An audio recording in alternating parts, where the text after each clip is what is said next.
Bonjour tout le monde. Bonsoir plutôt. Bonsoir, bonsoir. Qui est là On a du monde. Benjeloun, Selma, je connais pas. Je connais Sophia. Je connais Sophia. Merha. Bonsoir, donc on attend 30 secondes et on commence. Donc c'est l'ouverture de Parcoursup. Donc on va parler principalement aux élèves de terminale, aux parents d'élèves de terminale. Donc vous allez poser toutes les questions, on va vous présenter un peu le comment de la plateforme, tout ce qu'il faut savoir, les astuces, les erreurs à éviter, et donc préparer toutes vos questions. Hein, c'est ça?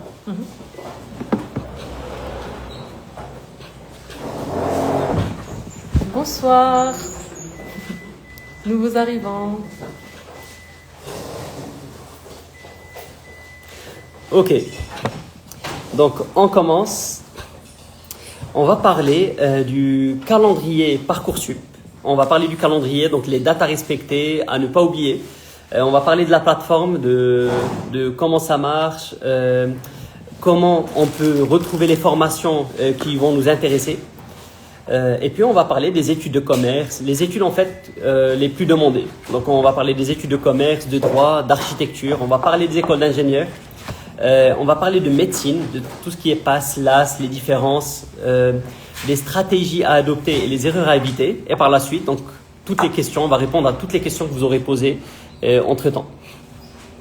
On commence? Ouais, let's go. Ok, donc calendrier Parcoursup. Donc aujourd'hui, on est le 17 décembre. Donc aujourd'hui, c'est l'ouverture de Parcoursup. Concrètement, qu'est-ce que ça veut dire? Ça veut dire que la plateforme a mis à jour les données et donc que la carte des formations est aujourd'hui à jour. Les données sont celles de 2025 et donc ça vous permet de faire des choix en connaissance de cause. La prochaine date importante, c'est le 19 janvier. Là, ce sera la vraie ouverture dans le sens où on pourra commencer à s'inscrire et formuler les vœux sur Parcoursup. Le dernier délai pour remplir les vœux, comme vous le voyez, ce sera le 12 mars. Donc, ce sera une date où vous serez tous stressés à penser à l'après. J'espère que vous aurez déjà tout formulé et tout bouclé. Ouais. En fait, moi, je déteste à chaque fois les élèves, vraiment le 11 mars, commencent à nous contacter. Comment je fais? Demain, c'est la clôture, je sais pas. Et faites attention parce que le 12 mars, c'est la journée de bug. Donc la plateforme Parcoursup, elle bug. Donc c'est la pire journée pour faire ses choix et utiliser la plateforme. Vous allez rien pouvoir faire parce qu'il y a des milliers de personnes qui commencent à utiliser la plateforme le 11 et le 12. Donc faites-le très à l'avance. Exact, c'est bien dit Ahmed. Le 1er avril, ce sera le dernier jour pour compléter son dossier et ses vœux et confirmer ses vœux. Ça ne veut pas dire que vous pourrez ajouter des formations. Vous pourrez juste compléter les lettres de motivation, par exemple.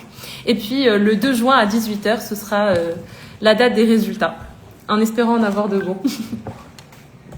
Exact. Donc, même si on dit que la plateforme Parcoursup ouvre le 17 décembre, donc elle ouvre aujourd'hui, d'où Head le live, on peut rien saisir. On peut pas créer de compte, on peut rien faire. Tout ce qu'on peut faire, c'est consulter les données mises à jour, donc les données actualisées, réelles de toutes les formations. Donc, chaque formation sur Parcoursup, elle est obligée de mettre à jour ces informations dès le 17 décembre. Mais ce n'est que le 19 janvier qu'on pourra saisir nos vœux. C'est très important de faire la différence parce que beaucoup de personnes pensent qu'elles peuvent déjà formuler leurs vœux et c'est pas le cas.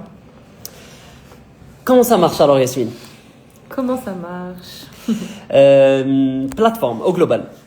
La première étape, c'est de bien sûr vous inscrire et puis après vous aurez les informations personnelles et les informations de vos parents à compléter. Et puis ça sera la scolarité. Scolarité, c'est très simple. C'est où est-ce que vous avez fait vos études de collège et de lycée. Ben, si vous êtes à Al-Jabr, vous allez mettre comme quoi j'ai fait ma seconde générale à Al-Jabr, puis ma première générale à Al-Jabr, puis ma terminale générale à Al-Jabr. C'est juste la partie scolarité. Par la suite, c'est les bulletins. Donc, les écoles certaines écoles auront déjà rempli vos notes, d'autres non. Donc, il faudra vérifier toutes les notes qui sont insérées. Et de la première au premier trimestre de terminale au 19 janvier. Et puis par la suite, le deuxième trimestre. C'est ça.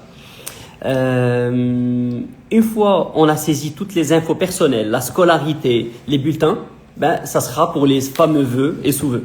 Donc on devra sélectionner tous nos vœux, nos choix sur Parcoursup. Et puis, il faudra également saisir les activités centres d'intérêt. C'est la rubrique, c'est les rubriques Parcoursup. Il y a 4 catégories dans lesquelles il faut renseigner les comment ça s'appelle en fait les expériences professionnelles, les activités associatives, l'ouverture au monde, tout ce qui est voyage, etc.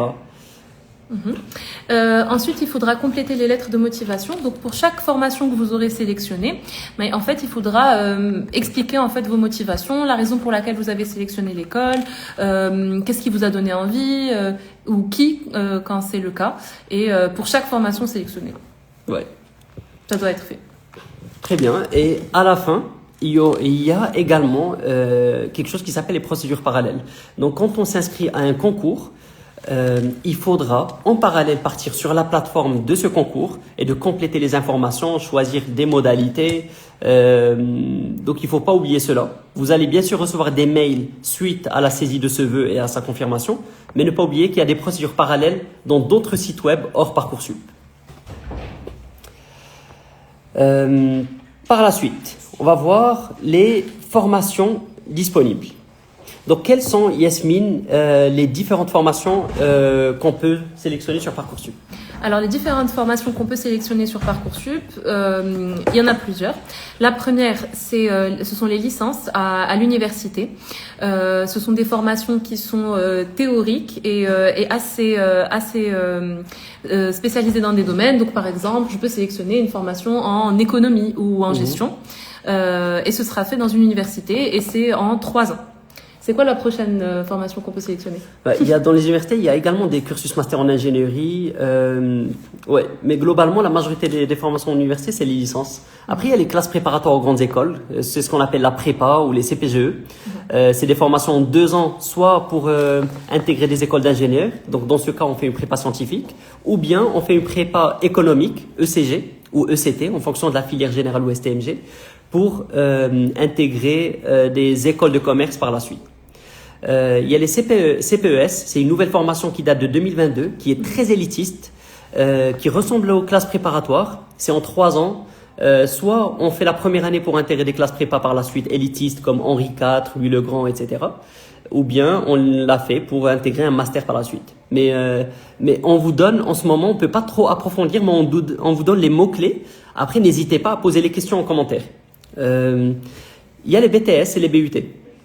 Ouais. Brevet technicien supérieur, ça s'étudie dans un lycée, mais la majorité, ils seront plus intéressés par les BUT. Exactement. Les BUT, c'est des bachelors universitaires de technologie. C'est aussi des formations en 3 ans, mais l'avantage, c'est que c'est des formations qui vont être plus spécialisées.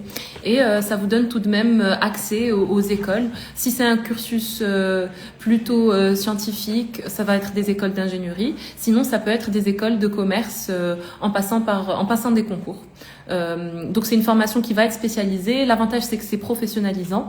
Et voilà, c'est très intéressant. Il y a beaucoup d'élèves qui choisissent cette voie en post-bac. Mais il y a beaucoup d'élèves en fait qui demandent je fais une licence ou un BUT. C'est ça. Énormément d'élèves. Ouais. Mais c'est quoi la différence entre une licence et un BUT? Mais en fait, le BUT, ça va être une formation qui sera plus professionnalisante. Même au niveau des sujets en fait qu'on traite, ils vont être plus concrets. Alors qu'au niveau universitaire, ça va être des cours en amphi, comme vous vous imaginez, vraiment dans un amphithéâtre avec 300 à 700 personnes. Et les cours, ils vont être beaucoup plus théoriques et moins spécialisés. Okay. Donc en licence, on peut être 600 en amphi. En BUT, on sera une trentaine. On sera une trentaine ou quarantaine. Oui. Donc licence, il n'y a pas d'encadrement. C'est ça. Alors qu'un BUT, c'est beaucoup plus encadré. Beaucoup plus encadré. Ok. Après, il y a également les écoles spécialisées. Tout ce qui est école d'ingénieurs, de commerce, les écoles d'art. C'est pas des universités, c'est des écoles, en gros. Exactement. Et comment, maintenant en fait, il y a énormément de formations. Il y a vers les 15 000 ou 18 000 formations sur Parcoursup. Donc c'est énorme. On peut se perdre facilement.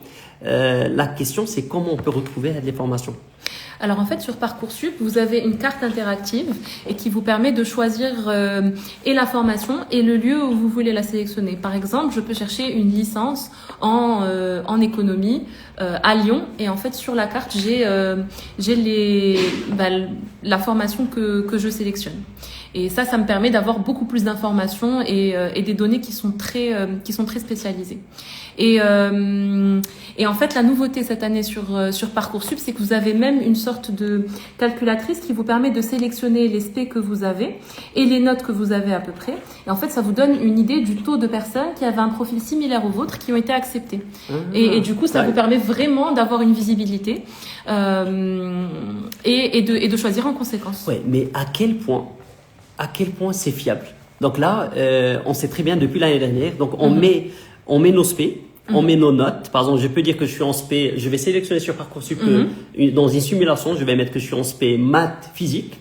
Je vais mettre comme quoi j'ai 16 de moyenne générale dans les deux spé. Et ça va me dire est-ce que je pourrais avoir le SCP ou bien je pourrais avoir le bachelor de Polytechnique. En fait, l'idée, c'est pas de se dire est-ce que je pourrais l'avoir, c'est de se dire est-ce que les profils qui étaient similaires aux miens ont été acceptés ou pas, et ça n'engage en rien l'université qui étudiera en fait les dossiers et en fonction des dossiers qu'ils recevront classeront les différents dossiers et on aura une visibilité sur les formations. Donc c'est un simulateur, ça nous donne approximativement les chances qu'on a, mais c'est pas fiable à 100%, pas du tout. Non, il y a des données qui sont beaucoup plus fiables. Donc il y a des données qui sont plus fiables. Oui. Et comment on pourrait les trouver? C'est beaucoup de recherche. C'est beaucoup de recherche. Ok. Mais toutes les manières, n'hésitez pas à aller faire ce simulateur sur Parcoursup. Donc vous partez directement sur la fiche de la formation qui vous intéresse. Il y a quelqu'un qui vient de dire qu'il est intéressé par les decks. On pourra répondre à ta question par la suite. Il y a quelqu'un qui dit ChatGPT. Oui, vous pouvez tester ChatGPT, le challenger. Après, il y a énormément de données en fait sur Parcoursup qui sont fiables. Il y a le taux d'accès. Il y a le nombre de candidats l'année dernière. Donc, si vous voyez qu'une formation a 15 000 candidats l'année dernière, sachez qu'elle sera très, très compétitive. Par contre, si une formation elle a 200, 400, 1000, 2000, elle sera moins compétitive. En général, c'est juste une manière de voir les choses. Il y a également des données qui sont très intéressantes, c'est les notes au bac des élèves l'année dernière. Donc, si vous voyez, pour avoir cet élément-là, ces infos, il faut aller vraiment beaucoup rechercher. Et vous allez voir en fait que 90% des élèves qui ont intégré cette formation ont eu mention très bien ou plus. Donc, si vous vous retrouvez dans une mention assez bien, ça vaut pas la peine de cacher des vœux dans une formation qui n'a accepté que des élèves qui ont une mention très bien et plus. Voilà, il y a différents indicateurs et grâce au simulateur déjà, on peut déjà faire pas mal de choses. Ouais, il y a des spécificités des formations. Donc, il y a des formations. Donc, le premier critère, en fait, à connaître sur Parcoursup, c'est est-ce qu'une formation a le statut sélectif ou non? Que veut dire le statut sélectif d'une formation? Alors, en fait, une formation sélective, c'est une formation qui va présélectionner un certain nombre de dossiers sur le nombre de personnes qui candidatent. Alors qu'une formation non sélective, elle va classer l'ensemble des dossiers qu'elle va recevoir. En gros, si soit une université, soit l'école qu'on a sélectionnée, elle va accepter l'ensemble des dossiers et les classer, soit elle va présélectionner un certain nombre de dossiers et après elle va les classer. Ok, donc on a plus de chances d'intégrer des formations qui ont le statut non sélectif que d'intégrer des formations avec un statut sélectif. Logiquement, oui. Ouais. En gros, la règle sur Parcoursup, c'est de diversifier entre des formations dont le statut est sélectif et des formations dont le statut est non sélectif. En gros, les deux. Ouais, c'est le maître mot de Parcoursup. C'est vraiment la diversification et choisir des formations diverses. Ok. Autre chose, donc on vient de dire, il y a quelqu'un qui a posé la question où est-ce qu'on peut faire la simulation. Donc il faut rentrer sur la fiche de la formation. Donc si tu es intéressé par l'EDEC, le BBA de l'EDEC, mais tu rentres sur la page Parcoursup du BBA de l'EDEC et tu vas trouver en bas, tu scrolles en bas et tu vas trouver la simulation et donc tu pourras renseigner tes informations. Ouais, et c'est intéressant également de regarder les débouchés de chaque filière. Donc, ça, c'est plus côté orientation avant, donc au préalable. Exact. Donc, il faut bien savoir, est-ce qu'on veut vraiment des écoles de commerce, est-ce qu'on veut des écoles d'ingénieurs, est-ce qu'on veut faire CPES ou classe préparatoire, un BUT. Il faut savoir qu'est-ce qu'on pourra faire par la suite. Est-ce que vaut mieux faire un bachelor, ou bien pour ingénierie par exemple, est-ce que vaut mieux faire un bachelor ou un bac plus 5 avec prépa intégrée, ou bien faire des classes préparatoires, ou faire CPES. Il y a différents cursus. Il n'y a pas forcément un seul choix à faire. Puisque vous avez plusieurs vœux à faire, vous pouvez diversifier. Exact. Tout en diversifiant entre des formations sélectives et non sélectives, en rajoutant des licences notamment. Exact. Oui, on peut passer. Ok, on passe à la partie... Non. Les études en commerce. Ok. Quelles sont... Donc là, ça va vous intéresser, celui qui a posé la question sur les DEC, où il y a énormément de formations en commerce. Donc, quelles sont aujourd'hui les formations, les parcours possibles en commerce? Donc, globalement, donc, en université, on peut faire... Donc, on va commencer par le public. Si vous faites des formations publiques en commerce, vous allez faire soit une licence. Donc, licence, vous allez pouvoir faire une licence en gestion, une licence en économie, ou bien une licence en éco-gestion, ou AES. Donc, il y a différentes licences en université qui sont publiques et donc qui ne sont pas très chères. Et seront pour un étudiant international venant du Maroc, ça sera vers les 2800 €. Il y a même des universités qui font une exonération et vous allez payer 170 € à la fin. Sinon, vous pouvez faire un BUT également. Donc, c'est pareil, licencié en 3 ans et un BUT est également en 3 ans. Et sinon, vous pouvez, si quelqu'un il est très bon en maths et il est ambitieux, ben moi, c'est parmi mes filières préférées, c'est la classe prépa. Ouais. C'est les classes préparatoires en économie, en ECG, ça s'appelle pour la voie générale. Moi, je vous recommande à fond cette formation parce que vous pouvez viser l'excellence par la suite. Vous pouvez intégrer après une classe préparatoire. Ça vous ouvre la porte à HEC Paris, ESCP, l'EDEC, l'ESSEC, le M Lyon. En gros, le top 5 et le top 10. Ouais. Dont tout le monde rêve, ouais. Et sinon, dans le privé, dans le privé, on a la possibilité en fait de rejoindre les écoles de commerce en post-bac.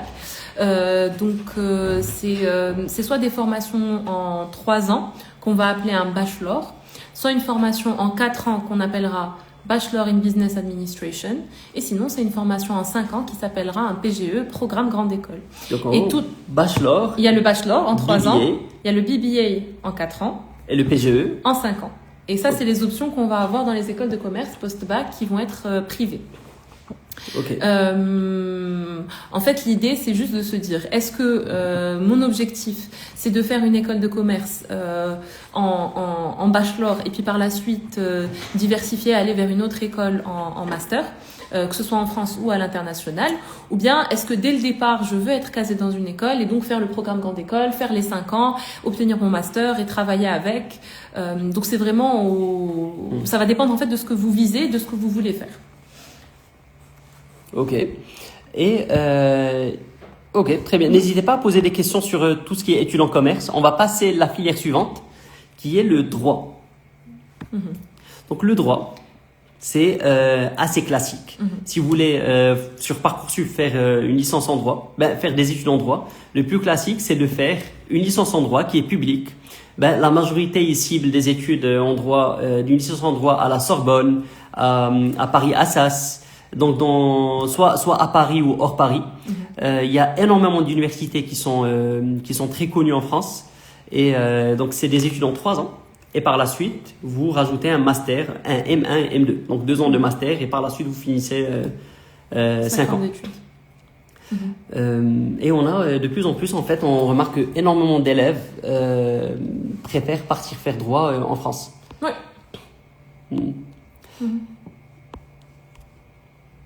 Architecture. On passe à l'architecture. Tu veux expliquer? Yes. Donc pour l'architecture, c'est une formation qui va se faire en France en école d'architecture. Ça s'appelle les ENSA. Il y en a 21 publiques en France et il y en a une qui est privée. Ce sont des formations qui sont très sélectives, qui se font en 5 ans pour atteindre le master.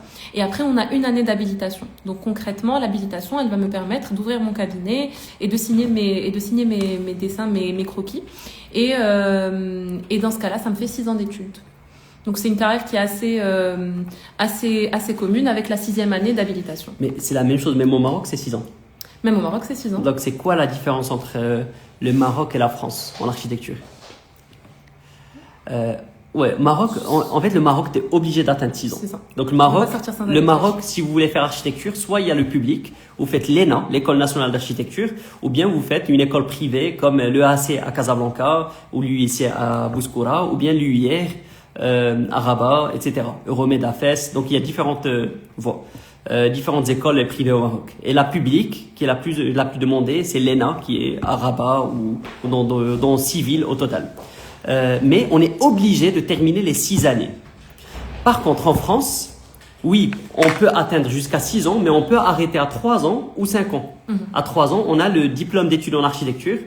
On peut directement travailler après 3 ans. Ou bien on rajoute 2 années encore. Et après 5 ans, on peut avoir le diplôme d'état d'architecte. La 6e année, c'est uniquement si on veut travailler, si on veut être en profession libérale et avoir notre propre cabinet. Est-ce que c'est intéressant de faire architecture en France? C'est une question qu'on se pose. Vous pouvez nous dire en commentaire Maroc versus France. Est-ce que c'est intéressant? On lance le débat. Alors, c'est hyper intéressant. Si vous avez l'opportunité de partir en France faire architecture, c'est énorme, c'est très intéressant. En plus, c'est très sélectif aussi. Donc, il faut être bon en sciences. Si vous êtes scientifique en terminale, il faut quand même avoir des 15 et des 16, sinon plus. Si vous avez en dessous de ça, ça devient plus difficile. Dans les spé, on parle des spé principalement, des spécialités. Ok, n'hésitez pas à poser vos questions, on pourra répondre par la suite. On répondra à toutes les questions à la fin de... Et les études en ingénierie. On sépare public, donc pour toute personne qui veut faire ingénierie, on va parler maintenant de ça. Il y a soit le public, soit le privé. Public, qu'est-ce qui est possible? Dans le public, vous avez la première voie, la plus connue, qui vont être les classes prépa, bien sûr. Vous en avez entendu parler, MPSI, PCSI, donc des classes prépa scientifiques. La deuxième voie possible dans le public, c'est l'accès en prépa intégrée dans les écoles d'ingénieurs et qui sont accessibles à partir de concours. La troisième option dans le public, ce serait de faire une licence scientifique et puis par la suite passer les concours des écoles d'ingénieurs. Et puis bien sûr, la quatrième option dans le public, ça reste les BUT. Comme on a dit tout à l'heure, donc des formations qui sont vraiment spécialisées et professionnalisantes et qui vont de toute façon me mener à des écoles d'ingénieurs. Et dans le privé alors? Dans le privé, on peut faire une classe prépa privée. Classe prépa privée. D'ailleurs, les classes préparatoires, si vous êtes intéressé par ça, que vous fassiez public ou privé, c'est quasiment la même chose. Privé, ça coûte vers les 3 000 euros en France. Même au Maroc, les privés ne sont pas très chers. Public, c'est gratuit. Et en parallèle, vous pouvez bénéficier de l'internat parce que les classes préparatoires, ça s'étudie dans les lycées. C'est pareil que dans vos lycées actuels. C'est des classes de 25 à 30 élèves. Et en plus, il y a l'internat. Et dans le privé, il y a également des écoles d'ingénieurs privées qui peuvent être très bien. Donc, il y a énormément. La différence entre le Maroc et la France, c'est que au Maroc, les écoles d'ingénieurs, on peut les compter facilement au bout des doigts. En France, il y en a des centaines. Il y a énormément d'écoles d'ingénieurs privées en France. Il y en a qui sont excellentes. Mais vraiment, le nombre, il est incroyable. La différence entre le nombre ici et en France. Donc soit classe prépa, Pour résumer, classe prépa, BUT, licence, scientifique, école d'ingénieur directement avec prépa intégrée, c'est-à-dire on contourne les classes prépa. Au lieu de passer dans un lycée et puis passer par tout le stress des concours, on peut intégrer directement les 5 années. Et les 2 années de prépa, on les étudie à l'intérieur de cette école. Donc on a notre place qui est garantie durant toutes les 5 années. C'est ça? Il y a aussi les bachelors pour les écoles d'ingé. Ah ouais, en privé, il y a également les bachelors. Ouais, il y a les bachelors. Il y a par exemple même Polytechnique qui est très connu, qu'on appelle X. Ils ont un bachelor en 3 ans qui s'appelle le bachelor de Polytechnique. D'ailleurs, pour les Marocains, c'est très cher. Donc, il faut pas juste dire qu'on va faire. Il faut quand même avoir 25 000 euros pour le faire. Ouais. Et ils sont sélectifs aussi. Très sélectifs. Ouais. Après, c'est vrai que les bachelors, ils sont notamment recommandés aux personnes qui comptent faire des masters à l'étranger. Parce qu'en fait, c'est des types de formations qui sont assez similaires aux études dans les pays surtout anglophones. Et du coup, c'est assez recommandé pour ces personnes-là. Sinon, même pour celles et ceux qui veulent finir en France, c'est tout à fait envisageable. Ouais. Donc, il y a énormément de choix. C'est ça, exactement. Ouais. C'est ce qui est bien. Diversifier, les gars. Exactement. Médecine. Je sais pas pourquoi, mais on dirait que 50% des élèves au Maroc souhaitent faire médecine. Si quelqu'un a fait sa propre analyse et sait pourquoi, qu'il nous l'écrive en commentaire. On n'a aucune idée. Pourquoi tout le monde veut devenir médecin aujourd'hui? Vous voulez devenir médecin? Dites-moi en commentaire. Tout le monde. Est-ce que c'est les parents qui veulent pousser leurs enfants pour faire médecine, ou bien c'est les élèves qui ont eux-mêmes décidé de faire médecine? C'est la grande question. Mais tout le monde veut faire médecine. Ok, tant mieux. Ouais. Mais donc, comment on devient médecin en France? En France, c'est compliqué. D'abord, on va parler du Maroc, parce que je pense que la majorité déjà, ils veulent faire médecine au Maroc. Et puis, on va parler un peu des différences. Médecine au Maroc, c'est sur concours. Donc, il y a un seuil qu'il faut dépasser au niveau de sa note finale du bac. Donc, il faut avoir, par exemple, l'année dernière, il fallait avoir une note supérieure à 12. Donc, une fois, il y a des gars qui disent l'argent, tu vois. Qui n'aiment pas l'argent. Malek, tu aimes bien l'argent? C'est triste, hein. C'est triste. On aurait bien aimé voir des gens qui disaient j'aime sauver des vies. J'ai regardé Grey's Anatomy et House et ça m'a ouvert les yeux. C'est pas ça, tu vois. C'est. Bon, au Maroc, il faut cibler déjà la note au bac. Il faut dépasser 12. Une fois on a une note supérieure à 12, on est éligible à passer le concours de médecine au Maroc, que ce soit le public ou le privé. Le seuil, il est fixé par le ministère de l'enseignement supérieur. Donc, c'est le ministère qui fixe ce seuil qui est 12. Normalement, on estime que ça sera 12 également cette année. Et les privés, elles ne peuvent pas descendre en dessous de ce seuil, même si elles le souhaitent. Elles peuvent par contre augmenter. Par exemple, il y a une faculté privée à Rabat, à Boul Qassis. L'année dernière, pour les élèves de la mission, ils avaient mis 15 sur 20 et pas 12. Donc, les privés, elles ont la possibilité d'augmenter. Vous pouvez passer tout concours que vous souhaitez. Le public en fonction de votre lieu de passage du bac. Donc, si vous avez passé votre bac à Casa, vous pouvez passer la publique uniquement à Casa. Vous pouvez pas dire, moi j'ai ma CIN à Dakhla. Est-ce que je peux partir à Dakhla passer? Non, c'est le lieu de passation du bac. Parce qu'à chaque fois on nous pose ces questions. Il n'y a pas de raccourci. Donc, si par exemple sur ma CIN il y a écrit Rabat, mais que je fasse mon bac à Casa, je dois passer le concours à Casa. Les privés, on peut passer tous les concours. Aujourd'hui, il y a, je pense, 9 facultés privées. Et il y en aura d'autres certainement dans le futur. Donc, on a énormément de choix. On peut passer toutes les facultés. On s'inscrit sur chaque site web d'une manière séparée. Et on doit aller passer le concours dans chaque ville. Parfois, il y en a qui te disent, par exemple, l'université à Agadir, elle va te dire, tu sais, tu peux même passer à Casa, etc. Mais une fois on intègre une faculté de médecine, notre place elle est garantie. Donc on a 6 ans déjà, les premières 6 années, et puis on va soit passer le concours d'internat, on sera interne, médecin interne, soit on va passer le concours commun pour voir quelle spécialité on aura. Et c'est là où on commence les études de spécialité. Donc pour ceux qui ont connu l'ancienne réforme, vous vous souvenez, il y avait des grèves, des manifestations il y a 1 an et demi, 2 ans. Ça a changé un peu. Il n'y a plus de médecins généralistes à la 7e année. On nous donne plus de diplôme. Maintenant c'est 6 ans.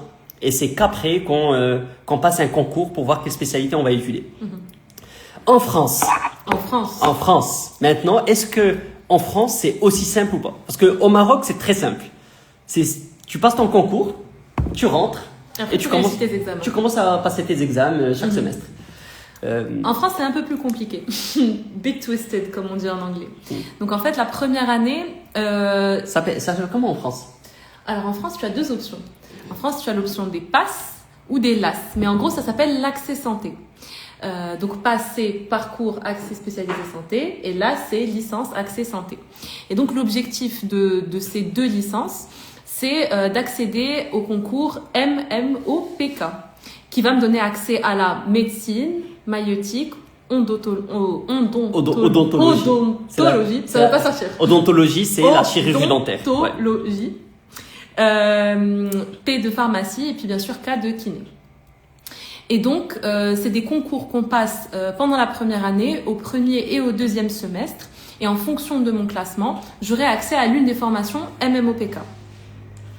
C'est quoi la différence entre une PASS et une LAS, du coup Si c'est les deux formations qui me mènent là-bas. Ok, PASS. Donc, après mon bac, je vais passer 1 an. Et cette année entièrement, ça fera office de concours. À la fin de cette année, soit j'aurai une place en médecine, pharmacie ou dentaire, soit j'aurai pas de place et je vais devoir me réorienter. C'est cela qui dérange en fait en France. C'est que au Maroc, c'est sécurisé après le concours. En France, on doit en fait passer cette année où il y a beaucoup de flou. On ne sait pas si on pourra faire médecine ou pas. Il y a d'ailleurs beaucoup de Marocains qui partent en France après le bac. Ils font cette année et par la suite, soit ils réussissent, soit ils retournent au Maroc intégrer l'UM6SS ou une autre université. Donc PASS et LAS. PASS, donc comme je viens de dire, c'est un parcours d'accès spécifique santé. Ça veut dire on passe 1 an et puis on voit si on sera accepté ou pas.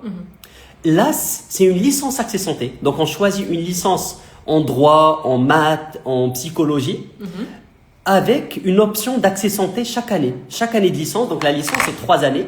Chaque année, j'ai le droit d'accéder aux études de santé. Donc, il suffit que je sois très bien classé au niveau de ma promo de la licence. Mais donc, c'est quoi la différence entre la PASS et la LAS? PASS, tu étudies 75% des études liées à la santé et 25% dans une mineure qu'on choisit en plus. La LAS, on étudie 75% de la formation dans la licence. Par exemple, si j'ai choisi une LAS en droit, ben je vais étudier 75% de l'enseignement qui sera en droit et 25% ça sera en santé. Donc en général, nous on recommande aux élèves qui sont vraiment passionnés par la médecine, pharma ou dentaire de faire un PASS. C'est plus naturel parce qu'en fait on va se concentrer sur les études liées à la santé. Et après, si on échoue, si on n'est pas classé et on échoue cette année de PASS, on peut partir en deuxième année LAS. Je comprends que ces termes sont assez compliqués au début. Vous pouvez poser vos questions en commentaire. Si un jour en fait vous êtes vraiment curieux par rapport à ça, vous nous contactez ou on refait un live par rapport à cela et on pourra vraiment prendre un papier stylo où on vous explique tout. Mais au début, si vous n'êtes pas familier par rapport à ces termes, ça peut paraître compliqué. J'ai une petite question sur la médecine en France. Il y a Mathéo qui nous dit si on rate la médecine en France, on peut refaire une année au Maroc pour la PASS en tant qu'étranger. Tu voudrais, si tu rates la médecine en France, la question c'est si je rate la médecine en France, est-ce que je peux venir faire médecine au Maroc? Si c'est ça la question. Alors au Maroc, comme a expliqué Ahmed, ça va être un concours. Donc en fait, l'été qui suit ta première année, tu devras passer un concours au Maroc de médecine pour accéder à la faculté de médecine au Maroc. Maintenant, c'est un concours qui va être sur le programme marocain. Et donc ce qu'on te recommande, c'est vraiment de commencer à te préparer dès le deuxième semestre de la PASS ou de la LAS dans laquelle tu seras. Ouais, pour info, les gens qui veulent préparer médecine, pour les élèves de terminale, mission française, qui veulent préparer le concours de médecine, il faut commencer très tôt, parce que le concours est basé sur le programme de l'école marocaine, le programme de deuxième année bac sciences ex SVT. Donc préparer très tôt. Il y a d'ailleurs une préparation qui commence le mi-janvier, qui commence à Cap Mission. Donc vous pouvez contacter votre conseiller à Cap Mission et réserver une place pour cette préparation. Et je pense que c'est le meilleur moment pour commencer. C'est là où il y a le taux d'accès le plus élevé. On reprend les questions à la fin ou on répond au fur et à mesure? Non, juste une question pour passer de médecine. Non, si on fait LAS, et en fait, la LAS, on réussit la LAS. En fait, là, c'est une licence. Donc, on réussit chaque semestre, on passe en deuxième année, troisième année. On passe pas de LAS à PASS. Il n'y a pas ce parcours. Ça n'existe pas. En fait, juste pour réexpliquer, la PASS, c'est la première année qui me mène à la médecine. Donc, ça s'appellerait pas PASS, n'est-ce pas? Ouais. La première année uniquement qui s'appelle... Il y a que la première année qui me mène à la médecine qui s'appelle PASS. Ouais. Après, ça s'appelle pas PASS. Ok. Quelles sont les stratégies à adopter et les erreurs à éviter? Quelles sont les choses que tu recommandes en fait à tout élève qui va maintenant en fait créer son dossier Parcoursup? Pour moi, le plus important quand j'arrive face aux formations sur Parcoursup, c'est dans un premier temps de diversifier. Il faut absolument se baser sur autre. Il faut pas se baser sur une seule formation. Il faut diversifier son portefeuille pour maximiser ses chances de réussir. La deuxième chose, c'est d'être réaliste quand on fait ses choix. Et pour moi, la troisième chose, c'est qu'il faut absolument optimiser son dossier. Donc, vraiment essayer d'avoir des formations qui sont suffisamment diverses pour pouvoir avoir le maximum d'acceptation. Et toi, c'est quoi les 3 choses que tu recommandes? Tu serais d'accord avec moi? Tu ajouterais quelque chose? En fait, moi, en fait, je pense que d'abord, il faut déjà choisir une stratégie. Il faut se dire que moi, je veux principalement faire médecine en France ou bien faire ingénierie et commerce.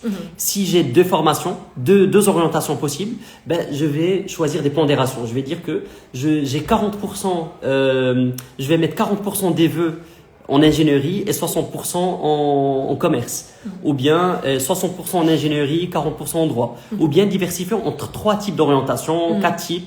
Il faut déjà définir une stratégie. Savoir qu'est-ce qui me plaît. Et donc il y a 2 types d'élèves. Il y a des élèves qui sont vraiment déterminés, qui se disent moi je veux faire que droit, je veux faire que ingénierie, je veux faire que psychologie, je veux faire que Sciences Po. Il y en a. Oui, bien sûr. Et il y en a qui veulent diversifier. Donc, si vous diversifiez, choisissez des pondérations et mettez une stratégie pour augmenter le nombre de candidatures. Donc, il y a soit on choisit un vœu, parce que on a 10 vœux. Donc, les vœux, ça part très vite. Il suffit de choisir 10 licences et on a déjà terminé Parcoursup. Par contre, si on choisit un concours, en ingénierie, par exemple, il y a des concours comme JP Polytech, Puissance Alpha. Donc, un concours, par exemple, JP Polytech, ça contient 34 écoles d'ingénieurs, toutes publiques. En sélectionnant un seul concours, les concours, ça compte pour un seul vœu. Donc, tu sélectionnes un concours et tu rajoutes directement, systématiquement, toutes les écoles qui sont dans ce concours sans que ça compte comme des vœux ou des sous-vœux supplémentaires. Ouais. Donc là, on augmente le nombre. Donc, Et c'est ça l'optimisation. Tu passes de 10 vœux égale 10 formations à 10 vœux égale 90 formations. C'est ça. Et donc, on a 9 fois plus de chances 9 fois plus d'écoles, 9 fois plus de chances d'accès. Ouais, et donc ce serait ça l'optimisation. J'ai vu que j'avais une question sur la diversification. Donc comme tu as expliqué Ahmed, Simsima BZR, en fait la diversification dans ce cas-là, tu la ferais soit sur le type de formation. Donc tu sélectionnerais, comme on t'a montré tout à l'heure, des formations publiques, des formations dans le privé et avoir un peu de tout. Ou bien tu diversifies entre les différents types de métiers. Donc par exemple, tu vas vers 60% ingénierie, 40% commerce, chacun sa stratégie en fait, c'est ça le plus important. Pas que ça, parce qu'il y a parmi les erreurs à éviter, il y a beaucoup d'élèves qui veulent par exemple faire prépa et ils sélectionnent les prépas, ils choisissent les top 10, lui le grand Henri IV, Janson de Sailly, la Canaille, que des lycées qui connaissent et ils se retrouvent avec 0 acceptation. Donc la diversification, c'est de choisir différentes formations en fonction des taux d'accès également, aussi, de nos chances. Par exemple, si on va choisir des classes prépa, on va choisir 30% des classes prépa dans le top 10, encore 40% des prépas dans le top 50 et 30% à la fin, c'est des prépas dont je suis certain d'intégrer. C'est-à-dire les chances sont tellement élevées que j'ai aucune chance de... C'est des safeties, c'est des formations de sécurité. Ouais. À vrai dire, en fait, c'est vrai que la diversification, c'est très difficile de rentrer dans plus de détails parce qu'en fait, ça dépend vraiment de ta stratégie en fait, de l'objectif que tu vas avoir. Mais on t'a donné quelques exemples de ce que tu pourrais faire. Je sais pas si c'était clair, si c'est pas clair, dis-le nous en commentaire. J'adore les commentaires. Donc, ce serait quoi les erreurs? Donc, il faut pas faire des vœux au hasard. Évitez cela, parce qu'il y a plusieurs en fait qui demandent juste à ChatGPT et qui disent ChatGPT, donne-moi des formations pour moi pour faire ingénierie en France. Tu risques de te retrouver avec 0 admission et tu vas même pas comprendre pourquoi. C'est ça. Donc pas se baser que sur des noms, mais vraiment faire ses recherches quand on choisit des formations. Il y a aussi, donc je l'avais dit au début, n'attendez pas le dernier moment. Ah, ça c'est très important. La plateforme commence à bugger. Vous allez, Parce que même la semaine avant, hein, ça commence déjà à bugger. vous allez stresser, énormément. Donc commencez tôt. Dès janvier, vous commencez, vous passez beaucoup de temps dans cela, vous recherchez beaucoup via ChatGPT des sites web, le site web de chaque école. Vous pouvez même contacter par email, ça c'est très recommandé. Contactez par email chaque école qui vous intéresse vraiment. Cherchez leurs adresses email, les adresses email des responsables là-bas et posez-leur vos questions. Aussi, un autre conseil, assistez aux journées portes ouvertes virtuelles. Je sais que on est au Maroc, on n'a pas la chance en fait de partir en France, passer assister aux journées portes ouvertes, mais parfois, en fait, même dans vos lettres de motivation, vous pouvez insérer une information que vous avez entendue durant la journée porte ouverte virtuelle. Dans les mails, ouais. La majorité répondent. Ouais, la majorité ils répondent aux mails. Et si c'est pas par mail, c'est par téléphone. Hein. Ils répondent par téléphone. Ouais. Et aussi, si des formations vous intéressent vraiment, prenez les noms, souvenez-vous des noms des responsables avec qui vous avez parlé. Si vous parlez à une certaine Rosalinda, dites sur la lettre de motivation, vous écrivez, j'ai beaucoup apprécié mon échange avec Rosalinda qui m'a expliqué, blablabla. C'est très bien vu. Et aussi, parce que eux, ils auront l'opportunité de parler à Rosalinda et lui dire, est-ce que tu te souviens, tu as parlé à un certain élève au Maroc et avec qui tu as parlé. Et en fait, ça sera un plus si elle se souvient de toi. Ouais. C'est une bonne recommandation. Mais vraiment, les services d'admission sont là pour vous aider. La preuve, c'est que même Parcoursup, ils ont fait le maximum pour mettre ces informations-là. Donc, c'est que c'est fait pour ça. Ouais. Tu as autre chose comme erreur à rater, à ne pas faire. En fait, ne le faites pas seul. Essayez de regarder YouTube, ChatGPT. Ne restez pas face à un écran. N'hésitez pas. Si vous bloquez dans quelque chose, nous sommes toujours à Cap Mission. Vous passez avant de rentrer dans votre classe ou bien vous nous appelez au téléphone. Vous nous posez des questions. Ça sera avec plaisir qu'on vous aidera. Donc, juste ne bloquez pas. Ne vous dites pas que vous êtes... qu'il n'y a pas de réponse, il n'y a pas de stratégie que vous pouvez adopter. Puis nous aussi, on fera le maximum pour répondre à vos questions par message, ou on fera des lives aussi. Hein. Ce ne sera pas le seul qu'on fera, donc n'hésitez pas à vous connecter pour poser vos questions. On est arrivé à la fin là ? Non, je pense on peut prendre un peu plus de questions. Ok, n'hésitez pas à poser vos questions. Toute question, on est là. Faites-vous plaisir. C'est aujourd'hui que ça ouvre.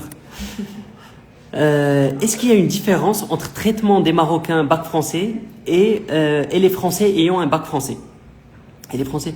Non. L'avantage, si vous êtes en mission française, il n'y a pas vraiment de différence. Donc, vous êtes considéré comme un Bernard ou n'importe quel élève qui étudie en France. Par contre, la majorité des écoles, surtout les publics, elles ont des quotas d'élèves qu'ils prennent au niveau de leur académie. Donc, s'il y a par exemple un lycée Henri IV, en prépa scientifique MPSI, ils ont un certain quota qu'ils vont prendre à Paris. Donc, ils vont prendre plus d'élèves qui sont à Paris, un minimum d'élèves qui sont à Paris, et puis c'est là où ils vont partir voir les autres villes. Mais vous, normalement, en fait, on est attaché à quelle académie pour l'émission? À Bordeaux? Bordeaux. À Bordeaux, ouais. On remonte tout en haut? Tu fais dans le bas. On a droit à combien de sous-vœux? On a droit à 10 sous-vœux et 20 sous-vœux. Donc, c'est quoi la différence entre vœux et sous-vœux? Donc, je pense que pour les terminales, tant que vous n'avez pas vu Parcoursup, ça sera un peu difficile à comprendre. Les vœux, il y a des formations qui comptent comme des vœux et il y a des formations qui permettent d'avoir des sous-vœux. Donc, si on choisit une licence, ça compte comme un vœu. Un vœu. Si on choisit une école d'ingénieur, ça compte comme un vœu. Si on choisit un bachelor, ça compte comme un vœu. Mais si on choisit classe préparatoire, ça compte comme un vœu. Classe préparatoire, et ça me donne accès à 10 lycées, donc 10 sous-vœux. Donc, exemple, je vais faire une classe prépa scientifique. Oui. Je peux choisir la classe prépa MPSI. Maths, physique, sciences de l'ingénieur. Il y a d'ailleurs en fait MPSI, PCSI, MP2I, PTSI. Donc informez-vous. Pour ceux qui veulent faire prépa scientifique, il y a quatre types de prépa en France, contrairement au Maroc. Au Maroc, il y en a que deux. Il y a que MPSI et PCSI. Ouais. Mais si on choisit classe préparatoire, MPSI, ça nous donne accès à 10 sous-vœux. Et les sous-vœux sont les lycées. Donc je peux choisir 10 lycées qui proposent la classe prépa MPSI. Exact. Donc 10 vœux, 20 sous-vœux. Il y a également les sous-vœux, c'est applicable encore en BUT. En BUT et en BTS. Et BTS. Donc c'est uniquement CPGE, BUT et BTS. Et j'ai une question, Ahmed. Est-ce que les concours qui me donnent accès à plusieurs écoles comptent pour des sous-vœux? Est-ce que ça me mange dans les 20 sous-vœux auxquels j'ai accès? Non. Même si un concours contient 20 écoles, ça dit que les 20 écoles ne comptent même pas comme des sous-vœux. C'est ça. Donc le concours compte pour un seul vœu et indépendamment du nombre d'écoles qu'il y a à l'intérieur, ça compte même pas comme des sous-vœux. C'est exactement ça. Par contre, les sous-vœux, on n'a pas le droit de dépasser 20. Est-ce qu'on a d'autres comme question? Est-ce que c'est vrai qu'il faut éviter les grandes villes pour maximiser ses chances d'admission? Je pense que la réponse, elle n'est pas aussi facile que oui ou non. Je dirais plutôt oui. Mais il y a des nuances à prendre en considération parce qu'il ne faut pas oublier que les grandes villes, c'est celles aussi où il y aura le plus de formation. Donc où il y aura le plus grand portefeuille de formation. Moi je dirais qu'il faut choisir en fonction des écoles, en fonction du prestige, en fonction aussi de la proximité. Si vous avez de la famille ou des amis ou des connaissances, c'est toujours bien d'avoir des personnes qu'on connaît sur place, des Marocains qui vont connaître les procédures, etc. Et ça dépend encore des formations. Et ça dépend des formations, bien sûr. Il y a des formations où c'est très clair que si on choisit hors Paris, une autre ville que Paris, on aura plus de chance. Ça se voit dans les indicateurs. On peut analyser la data de la formation et on remarque que à Paris, ça sera très sélectif. Et dans d'autres formations, non, parce qu'il y a tellement d'écoles à Paris qu'il y a beaucoup plus de places au global. Donc, il n'y a pas de règle. C'est vraiment, ça dépend de quelle formation on parle et globalement de quelle formation et quelle filière. Exactement. Quel type de formation. Il y a Diatos qui nous dit « Est-ce qu'avec un 13 en maths et un 11 en physique, je peux tenter une école d'ingé ?» Qu'est-ce que tu en penses, Ahmed? Oui, bien sûr. Ouais. Peut-être éviter les classes prépa, juste pour être plus épanoui durant ta formation. Mais bien sûr, on peut faire école d'ingénieur, mais il ne faut pas oublier que ça dépend de quel type de formation on choisit. Si on fait une classe prépa et si on fait une école d'ingénieur prépa intégrée, on risque d'étudier les 2 premières années, on va faire maths, physique, sciences de l'ingénieur. Donc, est-ce que vraiment c'est ce que tu veux ou pas? Il faut vraiment se poser toutes ces questions avant de partir faire cette formation. Par contre, si on fait un bachelor en ingénierie, on va éviter ces 2 années de prépa intégrée et on va directement rentrer dans la spécialité informatique ou mécanique ou autre. D'ailleurs, on a la chance d'avoir Badr qui nous dit « J'ai eu 10 en maths et 11 en physique et je suis en école d'ingé. » Donc, c'est ce qu'on dit en fait. Ça dépend vraiment du cas. On ne dit pas que la réponse est complètement non. Mais il faut plus se renseigner sur les critères d'admission. Mais dis donc, Badr, si tu es déjà en école d'ingé, qu'est-ce que tu fais là? Je veux t'orienter. Il est 20h50. On est quoi, un mercredi soir? T'as pas mieux à faire. Il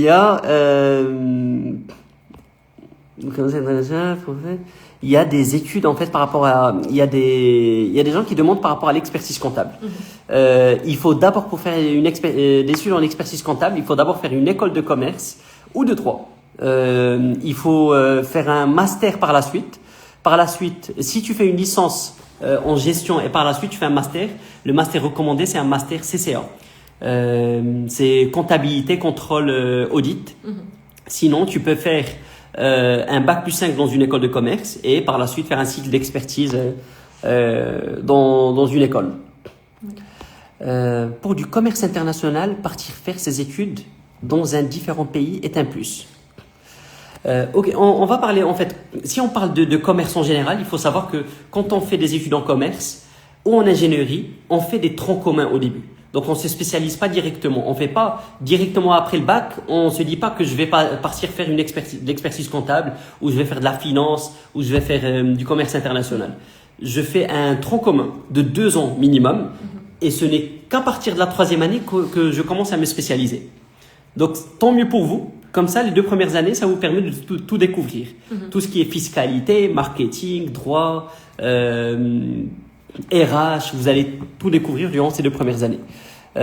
Et est-ce que c'est mieux pour faire des études de commerce international à l'étranger ou pas?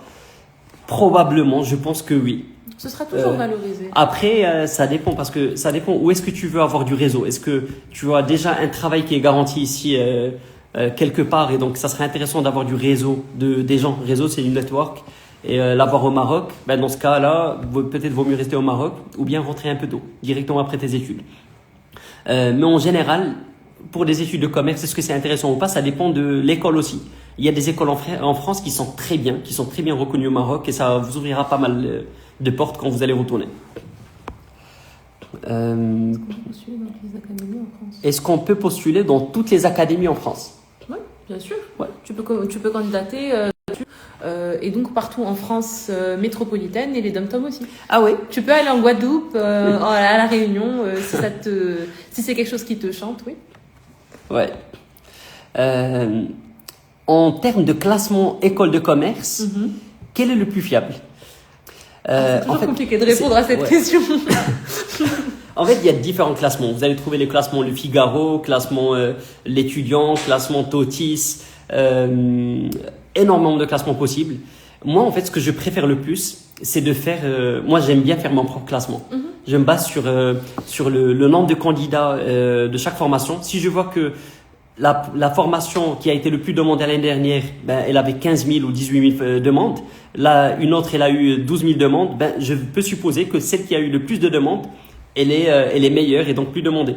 Puisqu'elle est plus demandée, donc ça veut dire que naturellement, tout le monde veut intégrer. Il y a également le taux d'accès. Plus une formation, elle est sélective, en général, elle est bien classée. Mais ce que je te recommande, c'est de faire les deux, de mélanger entre les classements sur Internet, mais également faire ta propre déduction en fonction des données disponibles. Est-ce qu'on peut... Ça, on a répondu. C'est quoi Bad qui dit? Je viens de finir ma conférence sur l'entrepreneuriat. Go check my story. Badr, on check ta story si tu nous follow sur 4 missions. Follow 4 missions, on check ta story direct. 4 missions et 4 missions suite. Est-ce que c'est mieux de faire de l'ingénierie au Canada? En fait, ça dépend. L'ingénierie au Canada, il y a 2 types de formations. Il y a les formations en université. Si tu fais l'université de Montréal, Concordia, si tu fais... en fait, c'est des écoles spécialisées. Ou si tu fais McGill, il y en a énormément. En fait, l'idéal, c'est de faire une école spécialisée et pas l'université. Par exemple, si tu vas à Montréal, il y a une différence. C'est la même université. Il y a l'UDEM qui est l'université de Montréal et il y a également HEC Montréal. Donc, l'université de Montréal et HEC Montréal, elles font partie du même groupe. Par contre, HEC Montréal est beaucoup plus intéressante parce que ça va te donner un diplôme d'ingénieur alors que l'UDEM, l'Université de Montréal, ne va pas te donner un diplôme d'ingénieur. Tu auras un master par la suite. Aussi, pour accéder à HEC Montréal, c'est juste un exemple pour Montréal. Pour accéder à HEC Montréal, il faut avoir un 14 sur 20 au bac. Alors que l'Université de Montréal, il suffit d'avoir un 10. Donc oui, c'est intéressant, c'est très intéressant, mais ça dépend de quelle école, quelle université. Après, tu peux... Et après, ça dépend, comme il t'a expliqué aussi, de ton projet d'études, de ce que tu veux faire après tes 5 ans d'études. Ouais. D'autres questions? Partir dans un pays car on est attiré par celui-ci dérange pour y faire ses études.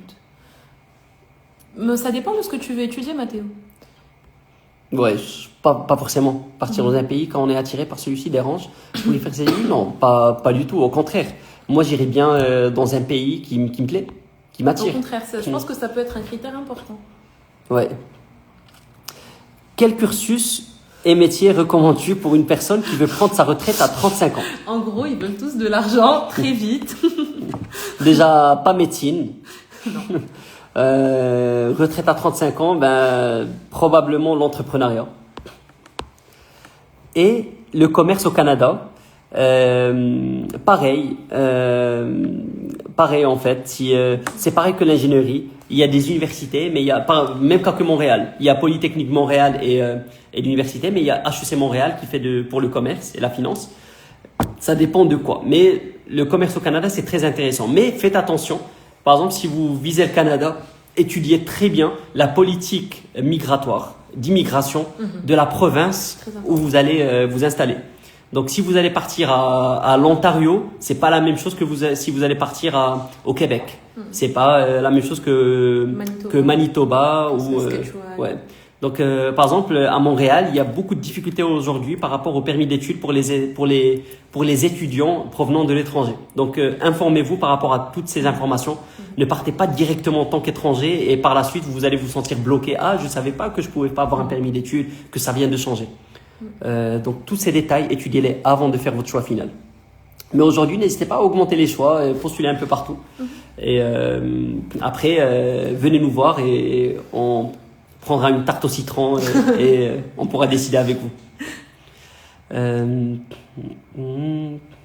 Je suis en classe de 4e, intéressé par l'informatique. 4e, c'est quoi 4e? 4e collège. Je devrais plus m'impliquer. Quelle matière je devrais plus m'impliquer? Si tu es en collège, en 4e, concentre-toi en maths et physique. Matière scientifique. Dans les matières scientifiques, mais sois bon dans tout, hein, si tu veux avoir de bonnes écoles. Oui. Pour les classes prépa, les élèves marocains ne trouvent pas des difficultés au logement internat. Non, pas du tout. Vous avez beaucoup de chances de trouver un internat dans des lycées, même publics, parce que quand on renseigne sur Parcoursup, on indique la distance entre ma résidence au Maroc et l'école. Et donc, ça sera 2500, 2800 kilomètres. Non, il y a beaucoup d'élèves qu'on accompagne chaque année et qui trouvent un internat au sein du lycée où ils étudient la prépa. Ok, collège, tu commences tôt. Ta réflexion, c'est bien. Ouais, en plus, ton nom, c'est Ghost, le fantôme. Ok, je pense qu'on atteint la fin. Je voulais quelles sont les démarches pour faire médecine en Belgique. Médecine en Belgique, il faut passer un concours d'accès qui se passe à Bruxelles chaque année. C'est vers fin août. Et on le passe dans 8 matières. Il y a maths, physique, biologie, chimie, ainsi que le raisonnement, l'empathie, l'éthique et la communication. C'est un concours très sélectif. Le problème en Belgique, c'est qu'il y a un quota pour les étrangers. Ces dernières années, le quota il était de 15% pour les étudiants non résidents en Belgique. Donc, il faut très, très, très bien préparer. À Cap Mission, on prépare chaque année ce concours, mais on remarque que les élèves qui sont admis sont des élèves de sciences maths école marocaine. En fait, chaque année, c'est les élèves qu'on prépare et qui sont admis. Par contre, des élèves de la mission, on en a eu qui ont été acceptés, mais c'est plus rare, donc il faut vraiment préparer. Par contre, si vous préparez pour la Belgique, il y a beaucoup d'astuces pour préparer pas cher sur Internet. Tu peux nous contacter par la suite et on pourra te donner le lien direct de la formation qui coûte 70 €. C'est vraiment pas cher. Médecine en Belgique. Comment choisir concrètement son pays ou son métier avec la spécialité SES? Quand l'économie, la sociologie et la politique intéressent, il y a un métier qui regroupe tout. Je pense que il y a une licence qui pourrait t'intéresser, Mathéo. C'est la licence AES. Tu peux la consulter. C'est administration économique et sociale. Tu étudies un peu de tout, l'économie, le droit, la sociologie. Je pense que c'est une licence qui pourra t'intéresser. Sinon, tu peux faire le concours du Sciences Po et ça t'ouvrira les mêmes portes. Hein. Il y a 10 Sciences Po en France, les IEP, et tu peux consulter les modalités de chacune, mais il y a un concours qui ouvre la porte à 7 IEP, Institut d'études politiques. Médecine. Ok, les gars, merci beaucoup. Si vous avez des questions, n'hésitez pas à venir nous voir. On est là tous les jours de la semaine, hors dimanche et lundi. On n'est pas là dimanche, lundi. Et donc, ça sera avec plaisir qu'on pourra vous aider dans votre choix et même discuter ensemble. On récompenserait pas les personnes qui sont restées avec nous jusqu'à 21h. Ok, si en fait... ah oui, l'année dernière, on l'avait fait. En fait, si vous passez à Cap Mission et vous dites le code... Saperlipopette. Il faut bien le dire. Saperlipopette. Vous avez cette semaine 10% de réduction. Dans Jusqu'au nos offres. dimanche 21 décembre. Attention, c'est uniquement dans les offres d'orientation. 10% sur l'orientation jusqu'au dimanche. Ok. Merci beaucoup les gars. Bonne soirée. À très bientôt. Merci beaucoup.